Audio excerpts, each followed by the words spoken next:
Plan ये है कि कल सुबह आईजी खन्ना प्लेन से दिल्ली जा रहा है।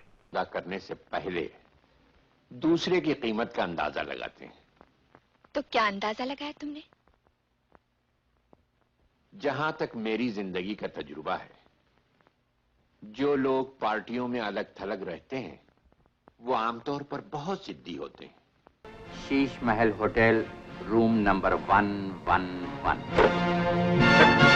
अजीत जन्म 27 जनवरी 1922, निधन 21 अक्टूबर 1998। हिंदी फिल्मों के एक शानदार अभिनेता थे। अपने स्टेज के नाम अजीत से मशहूर हो गए। भारतीय सिनेमा में वह अपने खलनायक किरदारों में अपनी विशिष्ट अदाकारी और संवाद अदायगी के लिए प्रख्यात थे। अजीत बॉलीवुड में एक अलग मुकाम हासिल करने के लिए कड़े संघर्ष के दौर से गुजरे थे।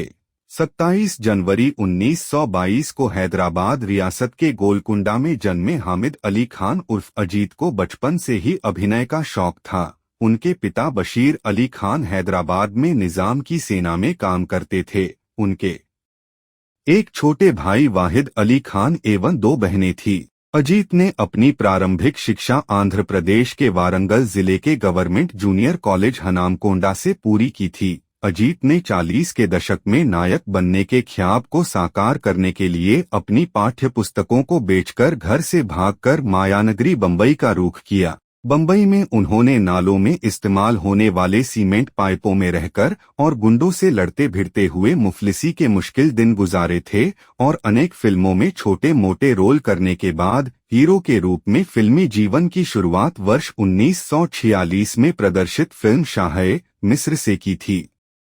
वर्ष 1950 में फिल्म बेकसूर के निर्माण के दौरान निर्देशक के अमरनाथ की सलाह पर उन्होंने अपने वास्तविक नाम हामिद अली खान को त्यागकर अजीत के फिल्मी नाम का नया चोला धारण किया था। फिर उन्होंने नास्तिक, पतंगा, बारादरी, ढोलक, जिद, सरकार, सैया, तरंग, मोती महल, सम्राट, तीरंदाज आदि फिल्मों में बतौर नायक के काम किया। सरकार न मारो दो नैनों की मार के एक पल रुक जाना, एक पल हट जाना सरकार, झूठे तुम हो तुम्हारा प्यार, एक पल हट जाना।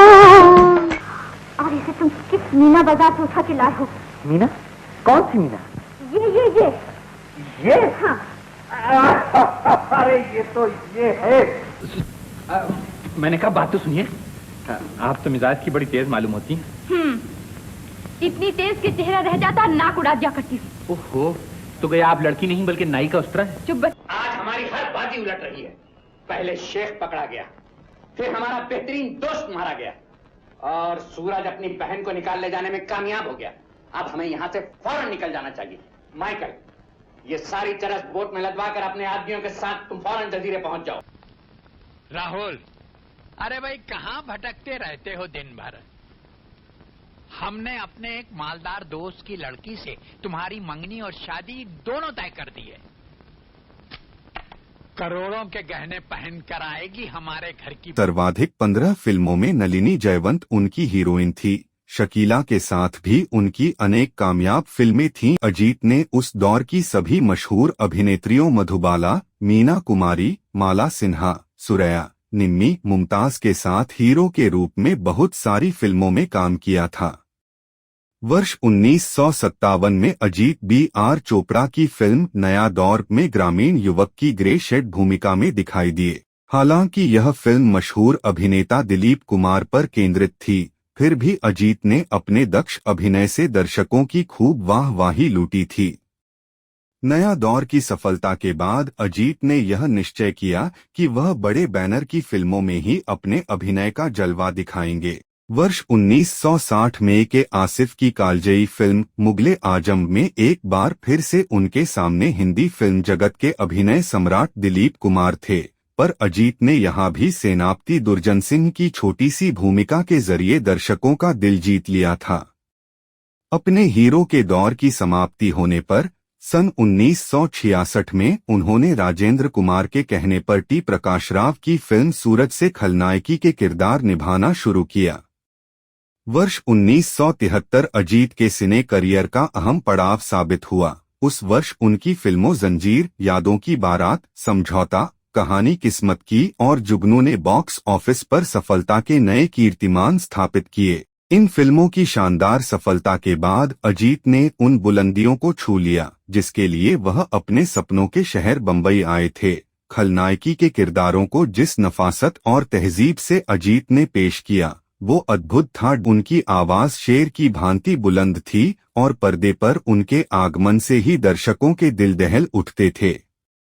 अजीत ने सफेदपोश खलनायकी का कभी भुलाया नहीं जा सकने वाला किरदार निर्माता निर्देशक सुभाष घई की सन 1976 में प्रदर्शित फिल्म कालीचरण में निभाया।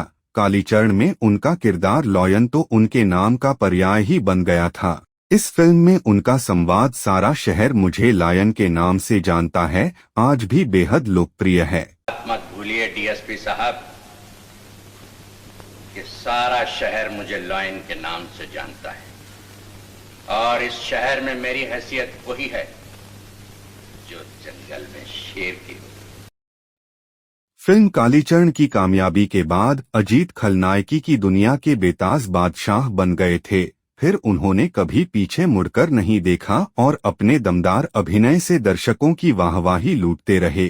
कई फिल्मों में तो अजीत खलनायक होते हुए भी नायक पर भारी पड़ते दिखाई देते थे। उन्होंने धर्मेंद्र के साथ यादों की बारात, जुगनू, प्रतिज्ञा, चरस, आजाद, राम बलराम, रजिया सुल्तान और राज तिलक जैसी अनेक कामयाब फिल्मों में काम किया। सन 90 के दशक की शुरुआत में अजीत ने स्वास्थ्य खराब रहने के कारण फिल्मों में काम करना कम कर दिया। कुछ वर्षों बाद उन्होंने फिल्मों में वापसी की। संवाद अदायगी के बेताज बादशाह अजीत ने करीब 4 दशक के फिल्मी कैरियर में लगभग 200 फिल्मों में अपने अभिनय का जौहर दिखाया था। निजी जीवन में अजीत ने पहली शादी एक French lady Glenn D Monte से की थी जिससे उन्हें कोई संतान ना थी। फिर उन्होंने दूसरी शादी शाहिदा अली खान से की थी। उनसे 3 संतान शाहिद अली खान, जाहिद अली खान और आबिद अली खान हुई। अंतः जीवन का सफर पूरा करते हुए अजीत 22 अक्टूबर 1998 को अपने गृहनगर हैदराबाद में इस दुनिया से अलविदा हो गए। वह 5 दशक तक भारतीय फिल्म जगत में अजेय रहे। अजीत को उनके विशिष्ट अभिनय शैली के लिए फिल्मी दुनिया में कभी भुलाया नहीं जा सकता है।